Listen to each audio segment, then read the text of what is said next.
So Chinese officials had communicated that the purpose of the ship was for conducting maritime research and would not affect the economic or security interests of any country, and that it would not, and that third parties, presumably referring to India, should not interfere with it.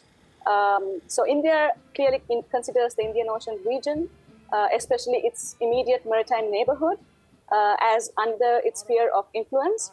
Under the neighborhood first policy of the Modi administration, we saw India stepping up its engagement in economic and security terms with its immediate neighbors, including Sri Lanka.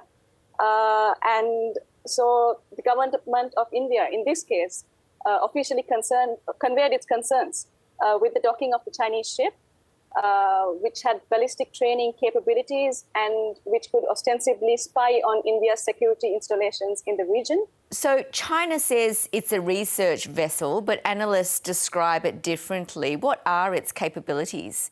So it is a ballistic tracking vessel.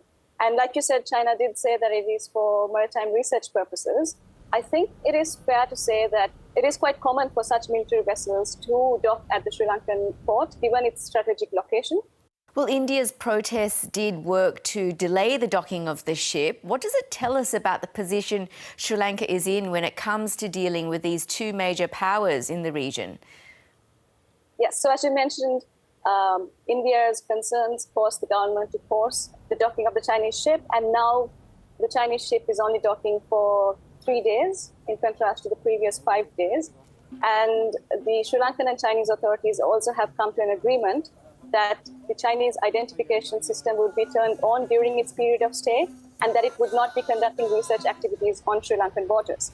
In terms of what it says on Sri Lanka's vulnerability to pressures by larger regional neighbors in front of the economic crisis, I think that it is a very good example of Sri Lanka's vulnerability and of it being increasingly difficult to navigate these competing pressures. Would Sri Lanka have been able to prevent the ship from docking even if it had concerns, given that China controls the port? Well, that's an interesting question. I think that when we look at the Hambantota port, it is on a 99-year lease as a public-private partnership agreement between the Chinese Merchants Ports Holdings, which owns a 70% stake in the port, and then the Sri Lankan port authorities own a 30% stake in the port. But the ownership of the port is actually owned by the Sri Lankan authorities. And so, yes, the Sri Lankan government, I think, could have very reasonably said yes. But in terms of whether this would have repercussions, especially in terms of the economic assistance package that it is negotiating with China, and in terms of the debt restructuring that the Sri Lankan authorities hope to have with China, then I think perhaps maybe. How important are China and India to Sri Lanka in the current economic crisis it finds itself in?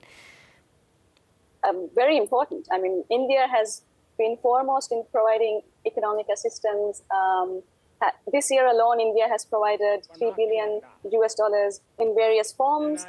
And Sri Lanka is currently negotiating a $4 billion economic package with China. The president of Sri Lanka is set to visit China in recent months. And like I said before, it's extremely important that Sri Lanka brings in China to the debt restructuring negotiations. And how important is Sri Lanka to both countries from a strategic point of view?